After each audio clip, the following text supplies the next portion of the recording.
This is the Hidden Killers podcast with Tony Brueski. Featuring former FBI Special Agent and Chief of the Counterintelligence Behavioral Analysis Program, Robin Dreeke. Ellen Greenberg, we're finally seeing some progress on this case when I think a lot of people, including maybe even her family, thought we're never going to get some justice here. And we're not there yet, but we are finally back on the rails, going somewhere, not just hearing denials saying you can't get on this track, even though this is the track you need. Joining me to discuss, Robin Dreeke, retired FBI Special Agent, Chief of the Counterintelligence Behavioral Analysis Program. It's a case that's more than a decade old, and thanks to her parents continuing to fight this, we're going to take this to the Supreme Court of Pennsylvania. And it's not necessarily ruling of, are we going to change with the Supreme Court her classification of death from suicide to undetermined or homicide, which it's one of the two.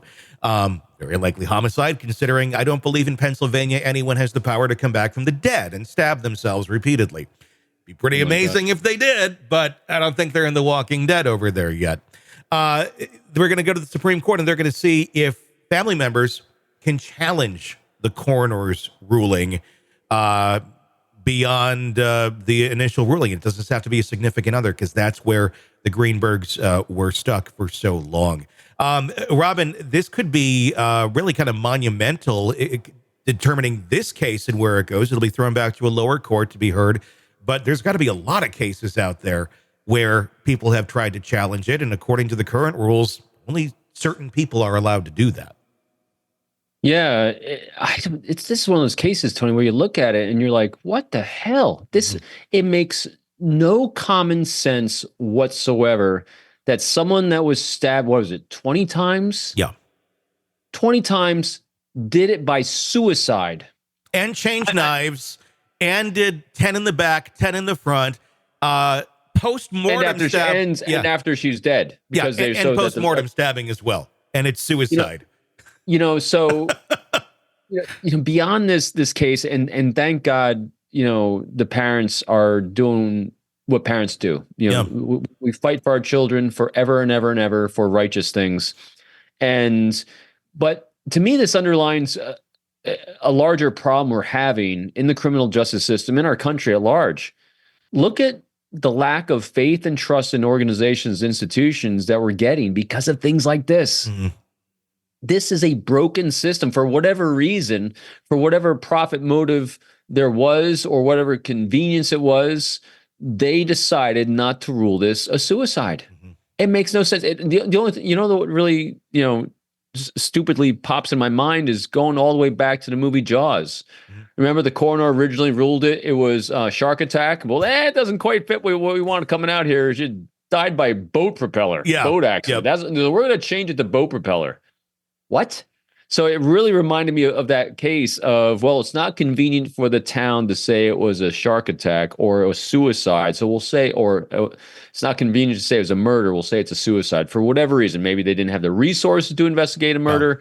The death benefits and all that plays out into it. I just don't like it at all. There's so many questions in this case, and a lot of money and a lot of power that seems to be behind the reasoning of this case never being investigated. Literally the next day, they were there. They had a professional cleanup crew cleaning up the scene. The family of the surviving fiancé got that. They had a high-power attorney come in there, get all the digital evidence out, and there was no investigation. The only seeming reason that there wasn't a thorough investigation into this is because the fiancé said he came back up after working out in the gym, and the door had the interior latch on it that could only be set from the inside. And he claims that he broke that thing down after waiting out there for a half hour, comes in and finds her stabbed. The 911 call is one of the weirdest 911 calls I've ever heard in my life. But when you look at the evidence, though, that's the story that he said. And you look at the actual evidence of the door, there's not a lot of evidence of this thing being broken down. If you look at those things, if you break them down, it rips the wood out. It will cause damage. It's designed to do that. That's why it's not designed to just open. If you just push it hard enough, it's not going to come out. And there isn't really evidence of it, but that's the story. And the story was believed. And then everything after that was seemingly predicated on that notion that that was a true statement. Now, he's innocent, never been charged with anything, has moved on with his life, I believe remarried somewhere.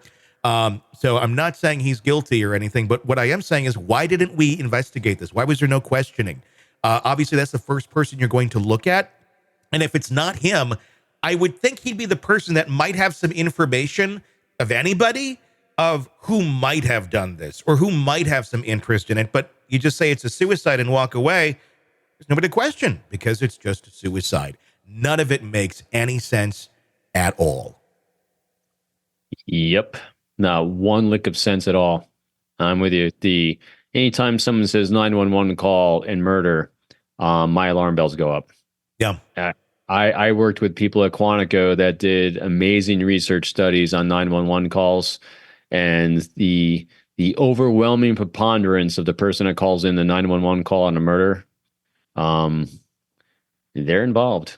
Oh yeah. Again, we're not saying it here at all, but I'm saying they actually have I wish I could recall. I know the person who did this study. They actually put a book out on this. There's actually a checklist you go down for 911 calls to, and it has, I think, last I heard, is like 95 to 98% accuracy to assess whether the caller of the 911 call was actually the perpetrator of the crime.